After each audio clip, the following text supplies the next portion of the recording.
और परमात्मा ने भगत की, साधु की, संत की जो परिभाषा बताई है, तो परमात्मा ने कहा कि साधु सोई जो सीधा चाले, और पंडित सोई जो पिंड की जाने, और ब्रह्म सोई जो ब्रह्म पहचाने। तो परमात्मा ने आप और हम सभी को ब्रह्म ऋषि बनाया है। ब्रह्म ऋषि वास्तव में यदि कोई ब्रह्म ऋषि है, चारों युगों में यदि कोई ब्रह्म ऋषि हुआ है, तो केवल वही लोग हुए हैं जो इस परमपिता परमात्मा सतगुरु रामपाल जी भगवान की शरण में आते हैं, जो उनके भगत कहलाते हैं, उनके शिष्य और उनकी शिष्या कहलाते हैं।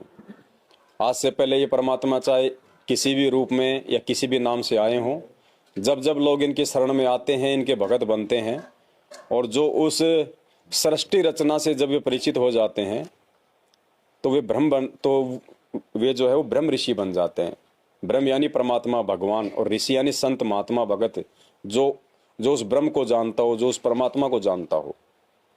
तो आज सतगुरु रामपाल जी भगवान 8 सितंबर 1951 गांव धनाना, जिला सोनीपत, हरियाणा में अपने गुण और स्वभाव के अनुसार प्रकट हुए हैं, और परमात्मा ने आके हमें सृष्टि रचना सुनाई है, ये अनमोल तत्व ज्ञान दिया है, और हमें परमेश्वर ने अपनी पहचान करवाई है, ब्रह्म की पहचान करवाई है।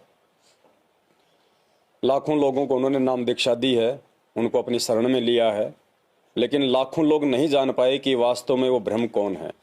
वे लाखों लोग अभी तक ब्रह्म ऋषि नहीं बन पाए हैं, क्योंकि उनको अभी तक उस ब्रह्म की पूरी तरह से जानकारी नहीं है। अब ये संशय में हैं, वे दुविधा में हैं, उन्हें लगता है कि ब्रह्म इनमें से कौन है। क्योंकि जून के महीने में जब ये जो दाढ़ी मूंछ वाले जो फोटो है, जिनको हम कबीर परमात्मा की फोटो कहा करते थे, जिसका खंडन सतगुरु रामपाल जी भगवान ने स्वयं अपने मुख कमल से अपने सत्संगों में अनेकों बार किया है कि ये एक इमेजिन है, ये एक सोची हुई फोटो है, ये एक बनावटी फोटो है, ये एक काल्पनिक फोटो है। वो परमात्मा ऐसे नहीं थे जब वो आए थे 650 साल पहले। उनके वास्तविक रूप को वर्तमान में किसी ने नहीं देखा है कि 650 साल पहले वो कैसे रूप में थे। भिन्न भिन्न प्रकार की फोटोएं आपको यूट्यूब पे, आपको गूगल पे मिलेंगी जब आप कबीरदास जी के नाम से सर्च करोगे, क्योंकि उस समय ना कोई कैमरा था, ना कोई फोटो खींचने वाला था, केवल हाथ से ही चित्र बनाए जाते थे। आज वर्तमान में जो चित्र पहले थे, जो ब्लैक एंड व्हाइट थे, जो टेढ़े मेढ़े थे, जैसे भी थे, आजकल ये कलयुग है, साइंस का युग है, टेक्नोलॉजी है, बहुत प्रकार की एप्लीकेशन आ गई, तरह तरह के रंग और कलर हो गए। आज वर्तमान में भी आज से 60-70 साल या फिर 80 साल पहले जब बॉलीवुड का जब ये प्रचलन हुआ था, जब ये फिल्में बनना शुरू हुई थी, तो उस समय भी कोई रंगीन फिल्म नहीं बनी थी। हमारे देश में सबसे पहली फिल्म थी आलम आरा, जो कि ब्लैक एंड वाइट थी, रंगीन नहीं थी वो। ये तो बहुत दिनों के बाद में जाके फिर ये साइंस ने थोड़ी उन्नति की है, और ये रंगीन फोटोएं, रंगीन चित्र, रंगीन वीडियो ये आने लगे हैं। तो उस समय ये फोटो ऐसी नहीं थी जो आज वर्तमान में जो इन चित्रकारों ने जो बना के पेश कर दी है। तो हमारे खुद के जो भगत भाई बहन हैं, जो लाखों की संख्या में सतलोक आश्रम मैनेजमेंट हरियाणा की तरफ हैं, देखा देखी में चल रहे हैं, अभी वे लोग ब्रह्म ऋषि की संज्ञा में नहीं हैं, क्योंकि अभी उन्हें ब्रह्म की पूर्ण जानकारी नहीं है कि परमात्मा कौन है। जब जून का महीना आता है तो वो इस फोटो का प्रकट दिवस मना के, इस फोटो को वे भगवान मान के, परमात्मा मान के, कबीर साहिब मान के उनको भोग लगाते हैं, वे इनकी पूजा करते हैं। और जब 8 सितंबर आता है तो फिर उनको संत रामपाल जी में उनको भगवान दिखाई देने लग जाता है। और बीच बीच में जब कोई पाठ प्रकाश होते हैं कोई भी फंक्शन पे, तो उनको गरीबदास जी, उनको परमात्मा दिखाई देने लग जाते हैं, वो गरीबदास जी को भोग लगाते हैं। तो अभी तक उनको पता नहीं है कि परमात्मा कौन है, वो ब्रह्म कौन है। और जब तक हमें यही नहीं पता चलेगा कि ब्रह्म कौन है, तो फिर हम ब्राह्मण कहाँ से हो गए, हम पंडित कहाँ से हो गए, हम भगत कहाँ से बन गए। तो हमें परमात्मा ने सत्संगों के माध्यम से यही समझाया है, गीता जी अध्याय नंबर 2 श्लोक नंबर 53 में, कि अर्जुन, जब तक तरह तरह के भ्रमित वचनों को सुन के तेरी बुद्धि एक तत्व पे स्थिर नहीं होगी, जब तक तू ये पता नहीं कर लेगा कि सही भक्ति क्या है, सही भगवान कौन है, कौन से भगवान को पूजना चाहिए, कौन से भगवान की पूजा से मेरा आत्म कल्याण होगा, मेरा ये लोक भी सुखी होगा, मेरा परलोक भी सुखी होगा, कहते हैं तब तक तो तू भगत की संज्ञा में भी नहीं है। मोक्ष प्राप्त करना तो बहुत दूर की बात है। तो आज लाखों की संख्या में हमारे खुद के भगत भाई बहन अभी संशय में है, दुविधा में है कि परमात्मा कौन है, पूर्ण परमेश्वर कौन है, किसकी भक्ति करनी चाहिए।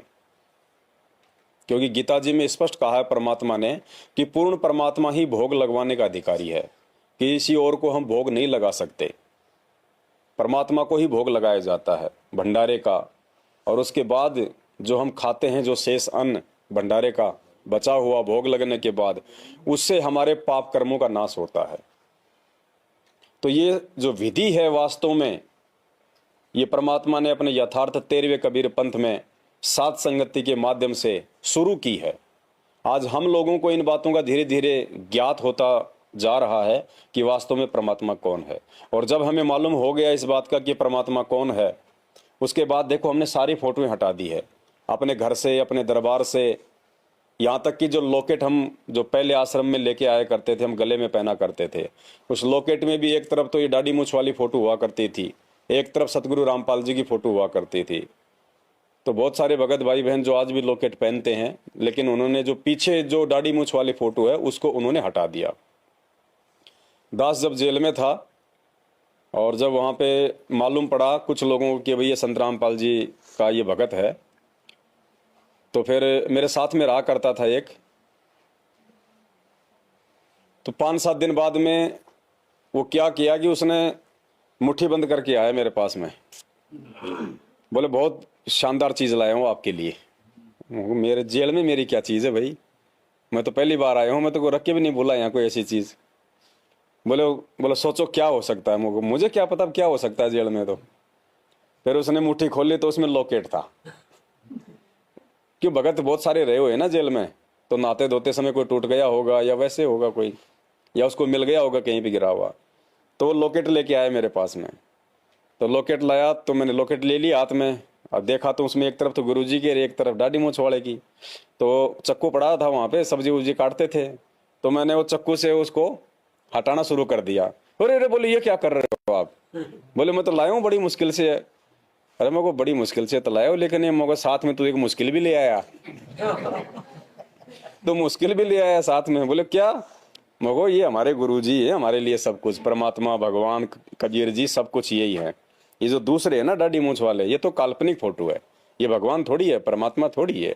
तो बोले आपके गुरुजी क्यों बताते हैं कि ये परमात्मा है? मगर भाई उनको तो बताना पड़ेगा, क्योंकि उनको तो कोई परमात्मा मानता नहीं।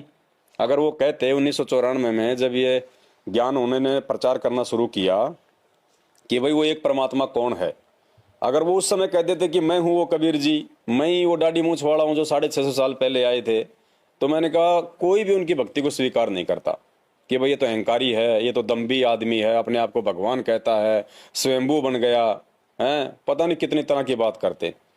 तो मैंने कहा हमारे गुरुजी की तो ये मजबूरी थी इस फोटो को सामने रख के बताना कि भाई ये भगवान है, क्योंकि वो खुद कहें भगवान हो तो कोई माने नहीं। और अगर ये फोटो अगर वो नहीं दिखाते कि भाई ये भगवान है, ये कबीर जी जो आए थे, जो ये दोहे गाया करते थे, वाणियाँ बोला करते थे, जिनको हम पढ़ा करते थे, ये कबीर जी भगवान हैं, अगर ये फोटो कोई नहीं दिखाता तो फिर ये नीचे की साधना हम लोग छोड़ने को तैयार नहीं होते, देवी देवताओं की भक्ति छोड़ने को तैयार नहीं होते।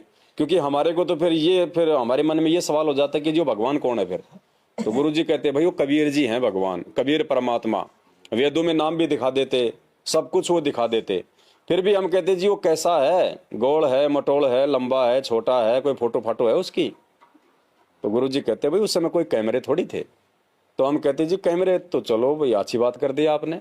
फिर ये रामचंद्र जी लाखों साल पहले आए थे, इनकी फोटो कहाँ से आ गई? ये शनि महाराज की मूर्ति बनी, ये फोटो कहाँ से आ गई? श्री कृष्ण जी की फोटो कहाँ से आ गई? देव देवताओं की फोटो कहाँ से आ गई? ये तो बहुत पहले आए थे ना, ये तो 650 साल पहले आए थे। तो ये गुरुजी की मजबूरी थी शुरुआत में इस फोटो को भगवान बताना। और उसके बाद में फिर परमात्मा ने ज्ञान हमारे को केवल इसीलिए तो दिया कि आज हम पहचान कर लें, क्योंकि गुरुजी की तो मजबूरी है। गुरुजी तो आज भी नहीं बोलेंगे ये बात कि मैं भगवान हूँ, गुरुजी तो लास्ट तक भी नहीं बोलेंगे ये बात कि मैं ही भगवान हूँ, क्योंकि शिक्षा दे दी परमात्मा ने, शास्त्रों से दिखा दिया हमारे को, नीर खीर का निवेरा करने के लायक बना दिया, तत्व ज्ञान दे दिया। अब हमने खुद निर्णय करना पड़ेगा कि वो कबीर परमात्मा कौन है, किसकी भक्ति करनी है, किसको पूजना है। और सत्संगों में फिर परमात्मा ने देखो हमारे को एक एक चीज का निचोड़ निकाल के दे दिया। क्योंकि देखो गुरुजी हमें समझाते हैं हर प्रकार से, लेकिन बहुत सी जगह क्या होता है कि गुरुजी को जोर दे के समझाना पड़ता है, क्योंकि ये उनकी मजबूरी है थोड़ी सी। वो कह नहीं सकते कि मैं हूं वो कबीर भगवान, बाकी समझाना उनको पड़ेगा, जोर दे दे के बोलते हैं गुरुजी। समझदार आत्मा समझ लेती हैं। अब एक सत्संग में खुद कहा परमात्मा ने, जब दाढ़ी मूछ वाले फोटो का जिक्र आ रहा था, जब त्रिकुटी की बात कर रहे थे परमात्मा कि वहां तुम्हारी परीक्षा होगी कि कहीं तुम धोखा ना खा जाओ उस भगवान को पहचानने में। तो परमात्मा ने कहा कि वहां अगर ब्रह्मा विष्णु महेश भी आ जाएं, अगर यहां भी आ जाएं ब्रह्मा विष्णु महेश आ जाएं और ये कहें कि जी हम भगवान हैं, तो भी तुमने यकीन नहीं करना। और फिर परमात्मा ने कहा कि अगर वो परमात्मा, वो कबीर जी भी आके अगर तुम्हारे सामने खड़ा हो जाए, कौन सा कबीर जी? ये कबीर जी दाढ़ी मूछ वाले, कि अगर वो कबीर जी भी तुम्हारे सामने आके खड़ा हो जाए और ये कहे कि मैं भगवान हूं, मैं परमात्मा हूं, मेरे को पूजो, तो भी गुरुजी ने कहा कि नहीं, उसको मना कर दो, उसको रिजेक्ट कर दो कि नहीं, हमारे तो गुरुजी ही हमारे भगवान हैं। अब बताओ इससे ज्यादा और क्या समझाएगा परमात्मा? जिस फोटो को उन्होंने भगवान बताया और कह रहे हैं कि फोटो तो छोड़ो, अगर फोटो से निकल के भी सामने आके खड़ा हो जाए वो दाढ़ी मूछ वाला और कहे कि मैं हूं कबीर, मैं हूं भगवान, मुझे पूजो, तो भी गुरुजी ने मना किया कि नहीं, अपने गुरुजी के अलावा किसी दूसरे की तरफ देखना भी नहीं, पूजना भी नहीं, रिजेक्ट।